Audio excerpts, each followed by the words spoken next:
only 6 unbeaten NFL teams, but will any team finish the season 16-0? According to FBI season simulations, there's a 2.3% chance that at least one team finishes 16-0, and the Falcons are the most likely to accomplish that feat with a 1% chance, just barely ahead of the Patriots.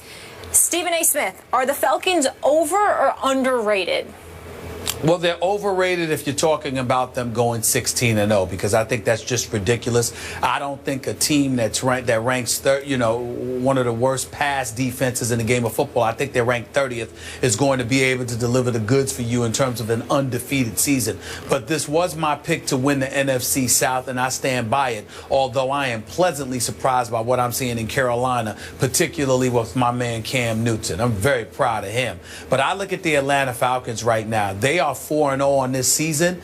Yeah, they're not getting to the quarterback. They've only got 5 sacks on the season, Skip, Coach Herm. I get all of that, but they're going after the ball. They're more physical than they've looked in years on the defensive side of the ball. I'm just looking at some of the things that are taking place in that particular category, and I like what I am seeing from them. They defend well against the run, not necessarily so much against the pass. And then I'm just looking at some of these guys right here, the Justin Durant's of the world leading the team in tackles, the way their secondary has been playing, even though, they're soft in the passing game. They just need to get after the quarterback and stop giving quarterbacks so much time to pass. Offensively is the reason I picked them to win this division. I look at a Matt Ryan. I don't think that he's Peyton Manning or Big Ben or Aaron Rodgers, but look, he's pretty damn good. And then you got Julio Jones, who is arguably the best receiver in all of football, clearly top 2 as far as I'm concerned. You look at this guy, Leonard Hankerson. He's second on the team with 17 receptions. They're doing this despite the fact that Roddy White only has 6 receptions in 4 games, Skip. I don't know what's the matter with him. If he's injured, forgive me for saying it, but he looks right now like he's almost done. Unless he shows up and help these brothers out, he might need to start coaching or coming to do color commentary or something here, because he ain't playing. You got 6 receptions in 4 games. Something is wrong with that picture if you're Roddy White. That's not the Roddy White we know and love. And I sincerely hope that he gets it together and they get him more involved, or he can gain separation for receivers. Do something, because Julio Jones and Hankerson are holding it down. And Skip, Coach, let me say right now, I'm going to put my hand up. Maybe primetime Deion Sanders or somebody has an edge on me in this category. Maybe our very own Chris Carter has the edge on me because he knows this kid personally. The kid is I think he's the oldest of 10 kids. This kid, Devontae Adams, Devontae Freeman, this kid, I love him. I love him. I love what I see. He runs so hard. He goes after it. He's averaging nearly 4 yards a carry, okay? He's got about 17 receptions himself on the season. I am a fan of Devontae Freeman. This brother can ball. I love his game. I love how he goes after it. He's a 4th-round pick. I don't know why that was. Keep in mind, Skip Bayless, and I'll give credit to Chris Carter for educating me about this. He reminded me about this, rather. This guy didn't get that much activity at Florida State. So this is a fresh young body in the NFL. What I'm seeing from this kid, if this kid continues to play the way that he's playing, and their defense could learn how to get some sacks or defend the pass better, Atlanta can be a force to be reckoned with. 16-0, no way. Can I see a 12-4 possibility? Yes, I can. Yeah, Stephen A's made a lot of great points, and he's touched upon it. And it starts with the head coach, Coach Quinn, and met him at the owners' meeting. And, his mindset, he wants to build an image like he had in Seattle. Well, Stephen how did he strike you? Well, he's good with the players. You could just tell. He's going to be good with the players. We had a nice conversation. And he's about building the same kind of mindset they had in Seattle, especially defensively as well as offensively. Now he's got a runner. Reminds me a lot of Lynch. Can break the first arm tackle, runs. He's already got 7 touchdowns. He's built low to the ground. He is. Strong-legged guy, can catch the ball out of the backfield. They've got a talented receiver and really have they have a quarterback that's a top 10 quarterback in this league. I mean, when you think about Matt Ryan, what he's done, no offensive line per se, and he's finding a way to get the ball to Julio Jones and to Hankerson, and Roddy White is hurt, as he said. Defensively, they're just playing hard. They're just playing flat hard like they did in Seattle. They're taking the ball away, which gives them an opportunity to get off the football field. But they don't get to the quarterback much. But they just play hard. And when you turn the film on, you go, wow, look how many guys run to the ball and tackle.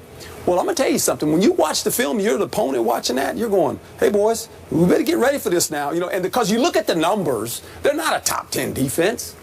But they play angry. They play together. And that's what's great about when you watch them play. And I think right now they got a quarterback, whether he's at home or on the road, in the fourth quarter, if he has the ball, he can win the game. He can flat win the game.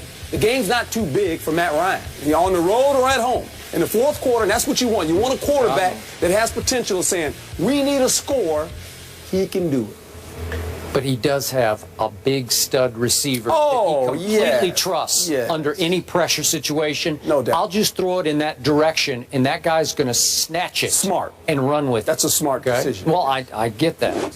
So let me start by giving props to my man Stephen A. Smith, because he did say before this season started he liked this Atlanta team. I don't know if he liked them quite as much as they played at the level they played, but he did like them to win the division. Yeah. Right. Okay. Right.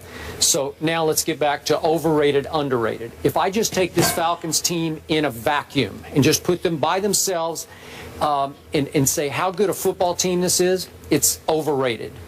But if I take it, given its schedule, I think people are sleeping on these Falcons because this schedule, by NFL standards of schedules, is a cakewalk. Are you saying they're going to go 16-0? Here's what they're going to do.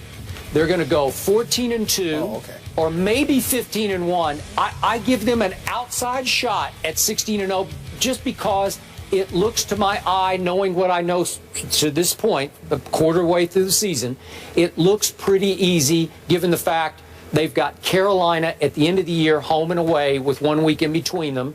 So that one game is, the one game at Carolina, it's tough. It's December 13th. Real tough. Okay, that's going to be a tough one. So if we're talking about 16-0, that would be the one you'd have to win for sure. Then they turn around 2 weeks later, December 27th, and get them back in Atlanta.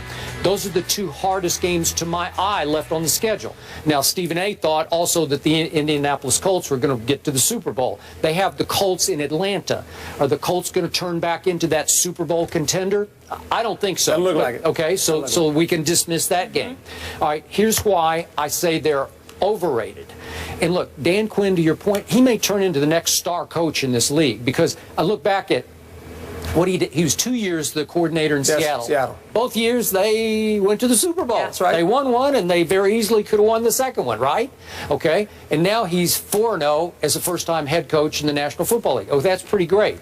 But that defense you talked about playing so hard, in the second half of the Monday night opener against Philadelphia in Atlanta, the Eagles' offense, we have all ripped to shreds, went crazy on the Atlanta defense in Atlanta and went for 274 total yards and scored 3 touchdowns and missed a field goal with a couple of minutes left that could have put Philly ahead in that game and maybe won the game for them. Am I right? No, you're right. And this and I mentioned it, and Stephen A. mentioned it. Yep. You know, their numbers on defense are not good. I mean, they will give up plays on defense. And in the first half against Brandon Whedon in his first start for the Cowboys, my Cowboys go for 295 yards in the first half alone and score 28 points and have a 28-14 lead and rush the ball for 131 yards against the defense. It's pretty good against the run.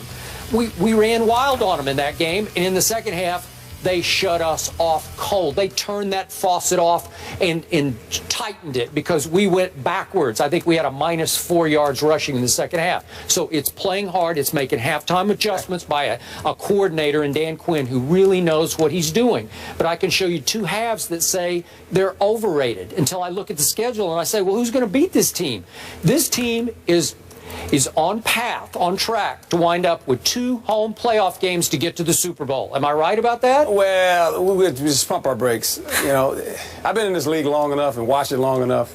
It's not who you play, it's how you play the day you play. Okay. And so we can look at the schedule, and you can start looking at that schedule and say they should beat these guys, that guy. We looked at schedules in the beginning of the season. Certain teams, we said, oh, This team at this point should be. And we look at it now, we're going, what happened to that team, Okay. right? So, I mean, we can sit here and say that's nice shop talk, but you got to go play. Okay, you got to go play these games. It does appear favorable. Don't let the paper don't play a game. All right, but the players do. Will we do that kind of shop talk on this show? You have to stand behind it for the rest of the year. Yeah, I'm just saying. I'm with Stephen A. I thought the Colts. I thought it was going to be Colts and the Green Bay Packers. Okay. Right. Well, right now, Colts ain't playing very well. No, I would say. The one thing that I would tell you, I was helped along about the Atlanta Falcons because obviously, as you both know, I spoke to Cam Chancellor on several occasions during his holdout with the Seattle Seahawks, and one of the things that he did was absolutely rave about Dan Quinn and the kind of man he is as a coach. And he talked about how this defense. He said, don't pay attention to the statistics. Watch how his players on defense go after people. He said it's going to be a different culture and a different day than what you've been seeing in Atlanta because Dan Quinn is that kind of coach and he's that kind of man. He's the kind of man that guys go out there and play for. Cam Chancellor told me that before the season started. Which is one of the reasons I had so much confidence in Atlanta. I get you, and I'm with you. Last quick point about Devontae Freeman sort of falling out of the heavens into their lap. Remember, the first 2 games that they could have lost. Against the Eagles, he goes for 18 yards on 10 carries. And then at the Giants, another game that they were down 10 early in the fourth quarter, right? Yeah. He goes for 25 yards on 12 carries. And nobody was talking about Devontae Freeman until my Cowboys introduced him to the world by saying, watch this, he looked like Earl Campbell to me, right? He's just running roughshod over him. Well, he's a rookie, young player, and it takes time. Second year. So he's a virtual rookie. He's a rookie to me. I mean, he hadn't played a lot of football. You're right. No longer under the radar. But to your point, Dan Quinn has certainly changed the culture there. When you describe them playing angry, playing tough, you wouldn't describe this team that way prior to his arrival. It's really been impressive and fun to watch. So Matt Ryan versus Kirk Cousins, that's Sunday in Atlanta. So Skip believes it will be remembered as the bat out of hell play. Herm Edwards is sticking around to react to that play and how the Lions handled it. We're going to get into that after the break. Stay here.